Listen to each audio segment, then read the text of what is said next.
mí me encanta cuando los encuentro en la semana, cuando visito, pero mucho más me pone gozoso cuando nos encontramos para celebrar un culto juntos, para darle gloria a Dios juntos, para darle esa alabanza que Él merece y espera de su iglesia, amén.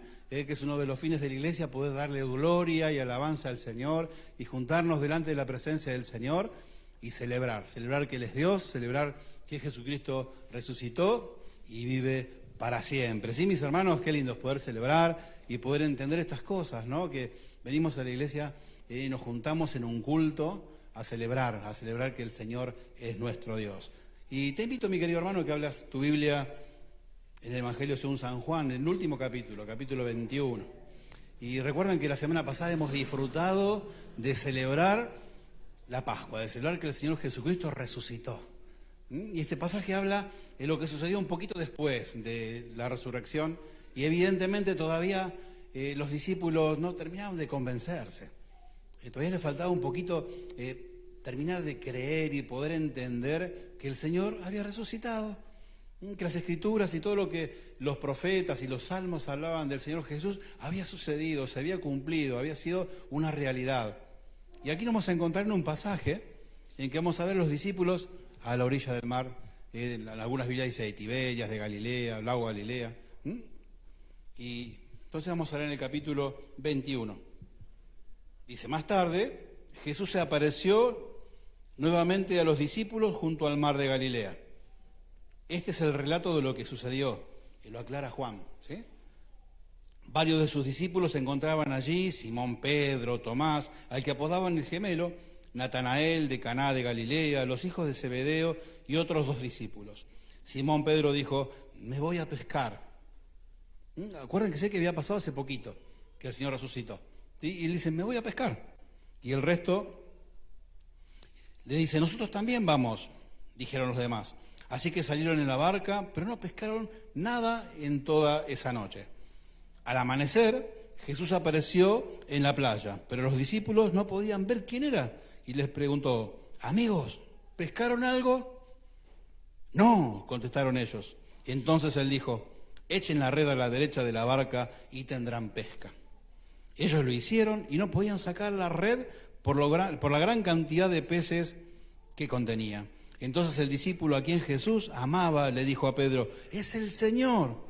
Y cuando Simón Pedro oyó que era el Señor, se puso la túnica, porque se la había quitado para trabajar, se tiró al agua y se dirigió hacia la orilla. Los otros se quedaron en la barca y arrastraron la pesada red llena de pescados hasta la orilla, porque estaban solo a unos 90 metros de la playa. Cuando llegaron encontraron el desayuno preparado para ellos, pescado a la brasa y pan. Traigan algunos de los pescados que acaban de sacar, dijo Jesús. Así que Simón Pedro subió a la barca y arrastró la red hasta la orilla.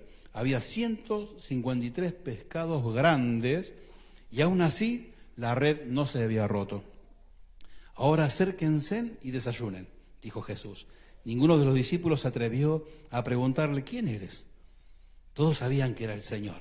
Entonces Jesús les sirvió el pan y el pescado, y esa fue la tercera vez que se apareció a sus discípulos después de haber resucitado de los muertos. Hasta aquí vamos a leer. Amén a la palabra del Señor. Y hacía poquito que había resucitado. Las mujeres se habían presentado ante la tumba. Después también Pedro fue a verificar que esto era así. Y sin embargo todavía seguían un poquito las dudas, ¿sí? Y dice, cuando empieza el capítulo por el versículo 1, dice, más tarde Jesús se apareció nuevamente a los discípulos. Se apareció nuevamente. Ya se había aparecido con anterioridad y aún así ellos estaban allí con dudas, esperando quizás quién sabe qué, ¿no?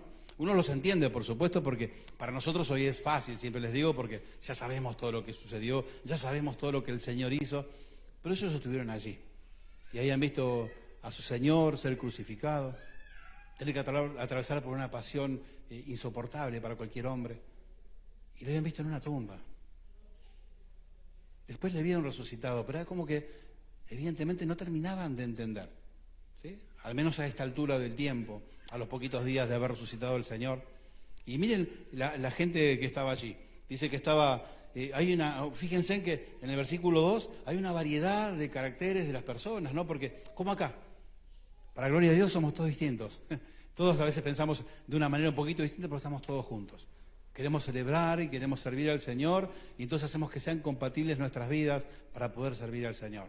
No somos todos iguales, no tenemos todos los mismos pensamientos, no tenemos todos los mismos gustos, pero podemos servirlo al Señor y rendirnos ante el Señor para poder, en esta diversidad, ser uno en el Señor. ¿Sí? Y aquí también en esa barca ha pasado exactamente lo mismo. Dice que estaba Simón Pedro. Ustedes saben de Simón Pedro, que era ese hombre arrebatado, que enseguida quería, como diríamos hoy, agarrarse las piñas. Él siempre quería solucionar todos los golpes, ¿no? ¿Se acuerdan ese hecho cuando vinieron a arrestar a Jesús, que sacó su espada y le cortó la oreja a uno de los hombres? Y Jesús, no, pará, no es así, no es así. Después estaba Tomás, ¿se acuerdan Tomás? ¿Qué le pasaba a Tomás? Le costaba creer. Él decía, si yo no veo y pongo mi dedo, no voy a creer. Completamente distinto el uno al otro. Después estaba Natanael, al que le decían el verdadero israelita, le dijo el Señor, que está ahí, que le dijo, se abrirán las puertas de los cielos y verás a los ángeles de Dios subir y descender sobre el Hijo del Hombre. A él le dijo porque era un verdadero israelita. Después estaban Jacobo y Juan, los hijos de Zebedeo, y que ustedes se acuerdan, ¿no? Que Juan era muy bueno, el apóstol del amor, pero cuando los samaritanos no le quisieron escuchar, que el Señor los mandó, ¿qué dijo? Señor, ¿puedo mandar fuego del cielo que los consuma a estos incrédulos, ¿no? Que el Señor no le permitió, pero eran completamente distintos. Y estaban todos allí en una misma barca. Eran todos discípulos del Señor, pero eran completamente distintos en su forma de ser, en su forma de actuar. Qué importante esto, ¿no? Para que podamos entender también la iglesia. Muchos creen que en la iglesia tenemos que ser todos iguales en todos los sentidos. Somos iguales en que amamos a Jesús. Somos iguales en que obedecemos a Jesús. Pero tenemos distintas circunstancias, distintas formas de actuar, que para gloria de Dios y en amor nos podemos amalgamar para ser uno delante de la presencia del Señor. ¿Sí? En el versículo 3 dice, Simón Pedro dijo, me voy a pescar. Y esto es interesante, ¿no? Porque ustedes fíjense que pareciera que los 3 años y casi y medio que estuvieron con el Señor pasaron al baúl de los recuerdos. Porque de repente cuando dice, yo lo creo una escena muy triste, como diciendo, ya no está más el Señor, ¿qué vamos a hacer? Volvamos a lo que hacíamos antes, volvamos a pescar, ¿qué vamos a hacer? Volvamos a hacer lo que salíamos a hacer y lo que hacíamos antes de conocer a Jesús. Parecía que habían dejado por la borda todos esos 3 años y un poquito más de las enseñanzas del Señor, de estar con Él, de escuchar esas palabras maravillosas, llenas de sabiduría que nos dice la palabra, de haber visto cómo sanaba a los enfermos, cómo liberaba a los endemoniados, de haber escuchado a sus pies las cosas que Él enseñaba, al decir, yo me voy a pescar, dijo Pedro, ¿qué voy a hacer? Es como que diciendo, ya esta etapa de mi vida ya pasó, ¿qué va a hacer? No está más. Y los otros que dijeron, y nosotros vamos con vos, vamos con vos. Y yo decía, cómo a veces también nos pasa a nosotros, ¿no? Que de repente sucede algo y ya cambiamos o volvemos, o el enemigo mismo nos impulsa a hacer lo que hacíamos antes de conocer a Jesús, antes de estar con Él, antes de experimentar su presencia en nuestras vidas. Pero qué importante es que podamos entender un montón de cosas que vamos a descifrar aquí en esta palabra, ¿no? Y entonces Pedro, como diciendo, doy por cerrado esta etapa de mi vida, me vuelvo a pescar. ¿Dónde lo conoció Jesús? Pescando. Se volvía a su trabajo original, a su ocupación original. Y los otros que estaban con él dijeron, ¿y nosotros qué vamos a hacer? Vamos con vos. Y uno, ¿qué pensaría? Y si yo estuviese así, yo hubiera dicho, no, me voy a fundar la primera iglesia porque... No, nosotros decíamos, pero ellos dijeron, no, me voy a pescar, ¿qué va a hacer? ¿El Señor ya no está? Me voy a pescar. Pero qué importante es poder notar esto, que pareciera que había pasado a sus recuerdos, a ser una parte más de la historia de sus vidas, pero que ya habían decidido volver a lo que antes eran, ¿sí? Y en el versículo 4 dice, en el 3 termina diciendo que fue su intención pescar. ¿Pero qué pasó? No pescaron nada. Y ustedes se imaginan el carácter de pescadores, y más que estos pescadores eran a su tiempo profesionales, porque era su forma de vida, ¿sí? Un pescador que vayan, los que van a pescar porque les gusta pescar y no pescan nada, vienen enojados, ¿no? Imagínense en alguien para quien el pescado es su sustento. que ellos dependían de esos pescados para poder venderlo y para poder vivir y para alimentar a sus familias, y no habían pescado nada. ¿Ustedes se imaginan la conversación en ese bote? Los que van a pescar, che, no hubo un pique en toda la noche. Yo lo escucho mucho a Omar, no sé si está en el Zoom, no hubo un pique, che, 3 horas ahí esperando y no hubo siquiera un pique. Y estos muchachos con sus redes, que ellos sabían, eran de ese grupo, ¿no? de personas que sabían acerca de la pesca, no habían pescado nada. Y Jesús sabía que no habían pescado nada, ¿no? Y en el versículo 4 nos encontramos con que al amanecer Jesús apareció en la playa, pero los discípulos no podían ver quién era. Y les preguntó, amigos, ¿pescaron algo? En otra versión dice, ¿tienen algo para comer? Y Jesús sabía que no tenían, porque no habían pescado. Imagínense toda la noche pescando en esos botecitos que ahora los que van a pescar van con sus lanchas, motor fuera de bordo, así con sus barcos grandotes. Iban remando contra el viento y contra todo lo que venía. Imagínense cómo estarían pobres hombres, cansados, ¿no? Tristes, frustrados. Toda la noche pescando y yo que soy un pescador no pude pescar nada. Y Jesús les pregunta, muchachos, ¿tienen algo para comer? ¿Pescaron algo? Y dijeron, no pescamos nada. Qué bueno, ¿no? Cuando el Señor nos pide que confesemos nuestras necesidades, ¿no? Que confesemos nuestras verdades, aunque Él ya las conozca. Él quiere que nosotros confesemos con nuestros labios nuestras dificultades. Muchas veces queremos dar por entendido que el Señor lo sabe, y sí, lo sabe, pero Él quiere escucharlo de vos. Él quiere escucharlo de vos, ¿sí? Y cómo sigue la historia. Les dice, entonces Él le dijo en versículo 6, echen la red a la derecha de la barca y tendrán pesca. Ellos lo hicieron y no podían sacar a la red por la gran cantidad de peces que contenía. Qué importante, ¿no? Algo acá, ¿no? Unos dicen, no, ahí se ve la omnipresencia del Señor. Otros la omnisciencia, porque Él sabía todo. Él sabía que los pescados iban a pasar justo por ahí. No podemos ver el poder del Señor, ¿no? De decir que toda la noche no hubo un pescado. Como que los pescados tenían la orden de nadie se acerca al bote. Y nadie se acercó al bote en toda la noche. Y por la mañana el Señor dijo, ahora se acercan, pero del lado derecho. Y los grandes, los chiquititos no. Después dice que todos los peces eran grandes. Y los que alguna vez fueron a pescar saben que cuando se pesca con red, el 60% de los pescados que aparecen en la red son chiquititos, porque son los que abundan. Pero dice que estos eran 153 grandes. Y aún así la red no se rompió. Uno pareciera que otros piensan, dicen, no, seguramente que el Señor puso una barrera invisible allí para que los peces no se acercaran a la barca para poder enseñarle a sus discípulos. Que el Señor pudo hacer todas las cosas juntas, porque Él es el Señor. Puede ordenarle a su creación que haga como a Él le parece y así resulta, ¿no? Pero los que son más incrédulos, ¿no? Dicen, no, lo que pasa es que Él estaba en la orilla arriba, entonces había los peces donde estaban. Qué casualidad, justo en ese momento, en ese minuto que Él le habló con ellos, justo aparecieron los peces y Él los vio, no.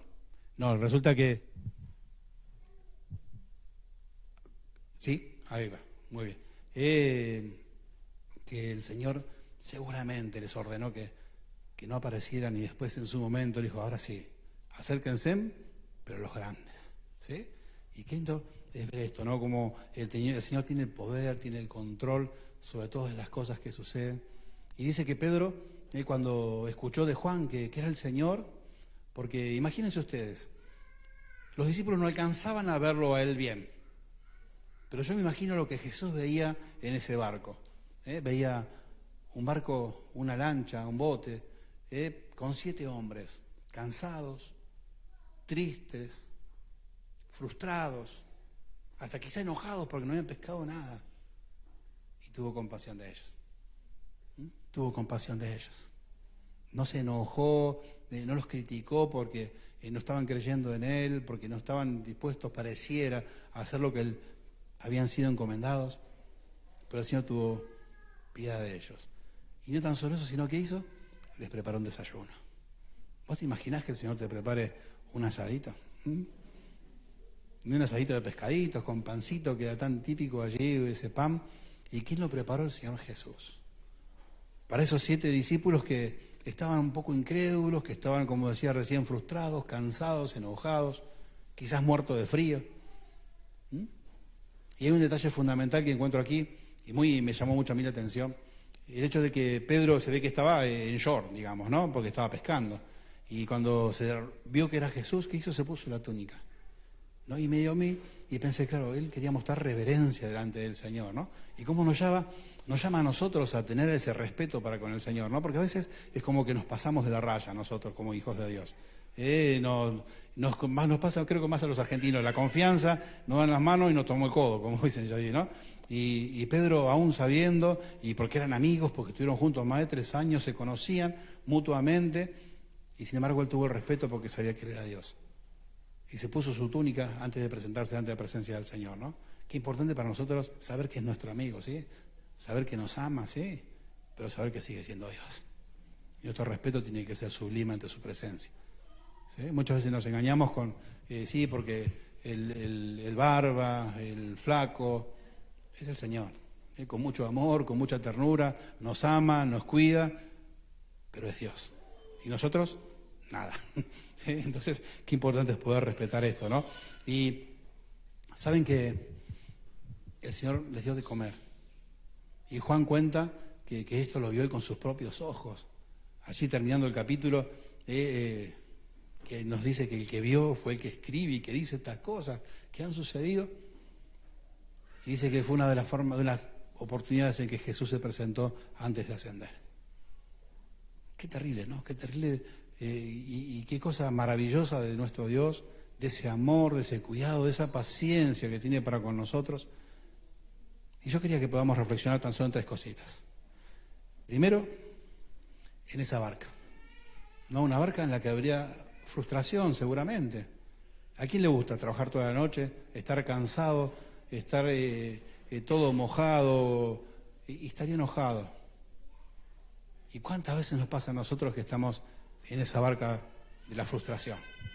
En esa barca del dolor, de la angustia, en esa barca en que nos sentimos completamente frustrados, que creemos que ya nosotros no tenemos más, no hay más salida, y como que ya no hay solución a mi problema. Y yo creo que esa noche representa muchos estadios en nuestras vidas, tiempo en que tenemos que estar, en que parece que todos son problemas, todos son dificultades, todo lo que tenemos que atravesar nos trae dolor, todos parecen problemas que no se resuelven, pero qué bueno es que en un momento sale la luz de la aurora. Y como dice el proverbio, la senda del justo es como la luz de la aurora, que sale y va creciendo hasta que se hace pleno día. Y el Señor contrasta aquí la noche con esa aurora en que Él aparece. Una noche para los discípulos frustrante, en que no pudieron sacar un solo pez, en que quizás pensaban, ¿y cómo voy a hacer para pagar el alquiler? ¿Y cómo voy a hacer para esto? ¿Y cómo voy a hacer para lo otro? Y hasta dejando de lado lo que ellos sabían que era primordial en sus vidas, que era servir a Dios. Porque pescar no tan solo era ir a la noche, y pescar era estar toda la noche despierto y después venir, limpiar lo que traían, limpiar el barco, mantenerlo. No les iba a quedar tiempo para hacer su misión. Pero qué importante que el Señor Jesús tuvo compasión y no los condenó, no los criticó, les dio de comer. Visitamos, mis queridos hermanos, pasando un tiempo que parece o representa esta noche, en que sentimos que todas me tocan a mí. Entonces imagínense en estos muchachos con respecto al fracaso. Venían de estar 3 años preparándose para algo que parecía que se había frustrado. Van a pescar, ¿qué pasó? Otra frustración más.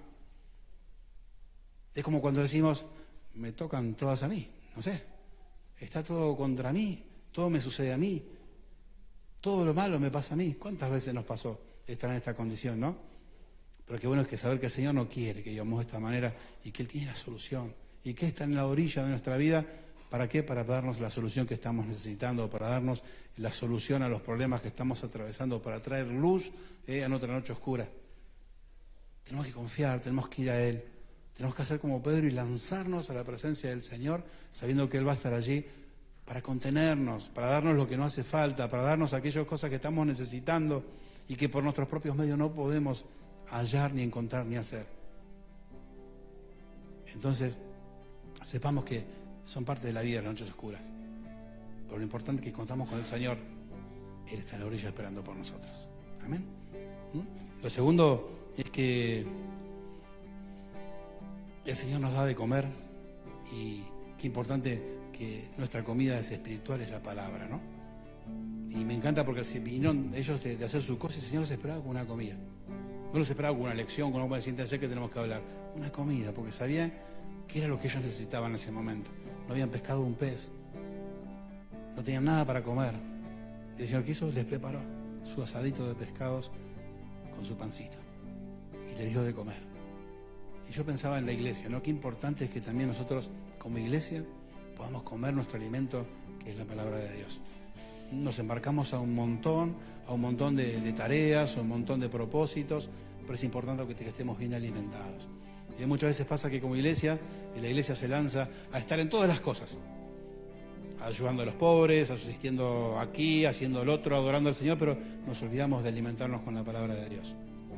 Entonces, qué importante es que nosotros podamos alimentarnos juntos de la palabra de Dios, que estemos bien alimentados, que estemos pipones espiritualmente de la palabra de Dios.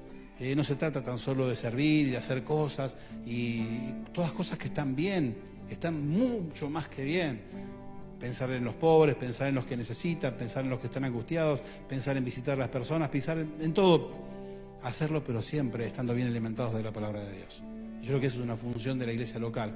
Darnos la posibilidad de que juntos podamos alimentarnos y estar bien, pero bien preparados en lo espiritual para salir a hacer todas las cosas que tenemos que hacer. Y lo tercero es que el Señor, con este banquete que les preparó en la playa, me hace acordar que hace poquito un argentino poco más preso porque hizo un asadito en la playa en otro país, ¿no? Pero bueno, el Señor Jesús es dueño de todas las cosas, ¿sí?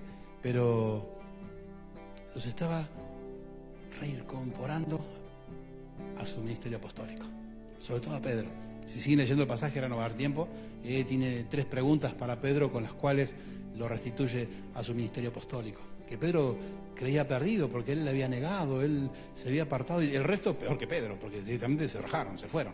Pedro por lo menos se quedó ahí, mintió, lo negó al Señor, pero se quedó ahí, al lado de su Señor. Los otros directamente rajaron todos, ¿no? Es como que habían renunciado a su ministerio apostólico. Y aquí el Señor nos está llamando de vuelta, reincorporándolos a su ministerio. Y si leen un poquito más abajo después de sus casas van a encontrar cómo lo restaura a Pedro, ¿sí? Pero qué importante que también nosotros nos llamen, Señor, a que podamos servirle, a que podamos estar a cuentas con Él y servirle con todo nuestro corazón. ¿Para qué? Para que un día nos encontremos en el cielo con Él y participemos de ese gran banquete espiritual. ¿Se acuerdan esa frase que siempre repetimos? Bien hecho, buen siervo, bueno y fiel. En lo poco has sido fiel, en lo mucho te pondré, entra en el gozo de tu Señor. Amén. ¿Cuántos quieren que el Señor los reciba de esta manera? A ver, ¿cuántos quieren que el Señor les diga, bien hecho, soy buen siervo y fiel? Qué importante esto, ¿no? Que estemos preparados para esto. Y evidentemente al Señor le encanta agasajar a sus hijos. Evidentemente al Señor, porque tiene muchas parábolas con respecto a los agasajos, tiene esta actitud de hacerle un asadito a sus discípulos. Esos discípulos que estaban medio rebeldones, que se querían volver a su vida anterior, dejando de lado lo que Él les había enseñado y les había encomendado. Pero qué bueno es nuestro Dios. Celebremos que tenemos un Dios bueno, mis hermanos. Y no hay otro Dios como el nuestro.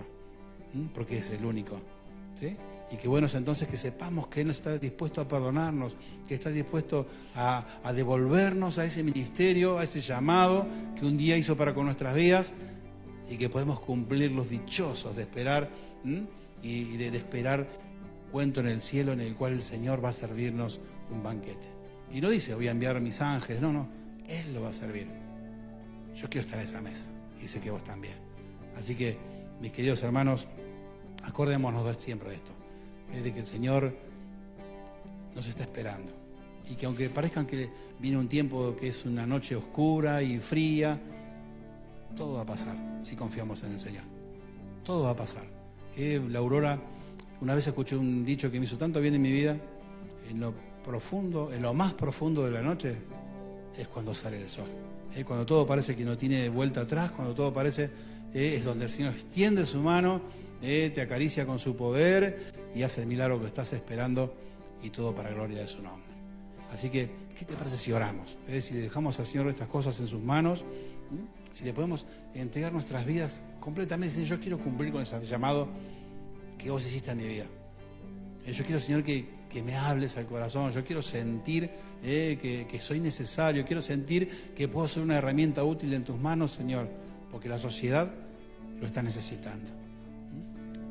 La sociedad necesita una iglesia fuerte, en el Señor, por supuesto.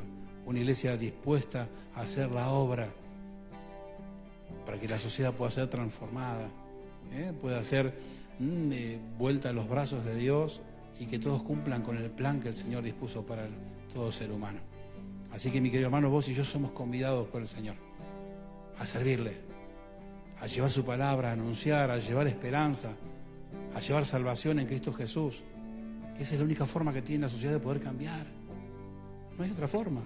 La sociedad solo cambia si el Señor Jesucristo es anunciado. Porque el reino de las tinieblas retrocede cuando el pueblo anuncia. Entonces, qué bueno es que nos sintamos útiles, que sepamos que somos herramienta útil en las manos del Señor, que el Señor quiere usarnos, pero tenemos que estar nosotros dispuestos. Como dijo Nora hoy, el Señor no obliga a nadie, el Señor te llama. Está en vos acceder a lo que Él quiere hacer en tu vida, a ponerte en sus brazos para que Él te utilice y para que podamos ver cómo su reino se extiende y cómo muchos más pasan de muerte a vida. Así que te bendigo. ¿Y qué te parece si oramos? Vamos a dejar esto en manos del Señor y recordemos siempre esta pesca milagrosa, ¿no? Esos peces que no había ni uno y sin embargo aparecieron tantos cuando los discípulos lo precisaban. Así va a pasar en tu vida. Cuando estés dispuesto a entregar todo en manos del Señor, Él hace la obra, Él hace lo imposible. Nosotros tan solo lo humano, lo que es imposible para un humano es el resto, lo divino, lo maravilloso, lo hace el Señor. Amén. ¿Qué tal si nos ponemos de pie, oramos? Le pedimos que vaya pasando, ¿sí? Y vamos a dejar y decirle, Señor, aquí estamos para que nos uses. Aquí estamos, Padre, porque queremos ser parte de ese banquete en el cielo. Yo no me lo quiero perder, Señor, digámosle. Y que ya empecemos a pensarlo, ¿no? Y hay una cosa más que me estoy olvidando y hace 3 domingos que me vengo olvidando. Prontito se vienen los bautismos. Ellos es también parte de ser fieles al Señor. Dar ese paso de fe, que es el bautismo. Ya hay varios que me han visto. Si hay alguien más que está sintiendo en su corazón el deseo y sabe que el Señor le está llamando a dar este paso, y te pido que cuando termine el culto que me veas, y vamos a preparar ya para poder tener las clases, y en mayo estamos bautizando, ¿sí? Así que no se olviden de verme ahora cuando termine el culto, ¿sí? Vamos a orar. Padre, en el nombre de Jesús, estamos en tu presencia, oh Dios, y nos gozamos tanto, Señor, de ser tus hijos, papá, de saber que nos amás con amor eterno, oh Dios, y que hoy podemos estar juntos, Señor, aquí en tu casa, en el Zoom, Señor, en nuestros hogares, a través del Facebook, papá, pero juntos delante de tu presencia, celebrando tu nombre, Señor, porque tú eres bueno y porque tú eres Dios. Gracias, Señor. Y Padre, te bendigo a cada uno de mis hermanos, bendigo sus familias, bendigo sus vidas, oh Dios. Te ruego que tú te estés manifestando con poder y con gloria, Señor, a través de cada uno de ellos, Señor. Y papá, permítinos llevar tu palabra. Queremos extender tu reino como tú, Señor, nos has encomendado, papá. Y gracias, porque hoy, Señor, podemos celebrar que somos tu pueblo. En el nombre glorioso de Jesús, Señor. Amén y amén. Dios les bendiga.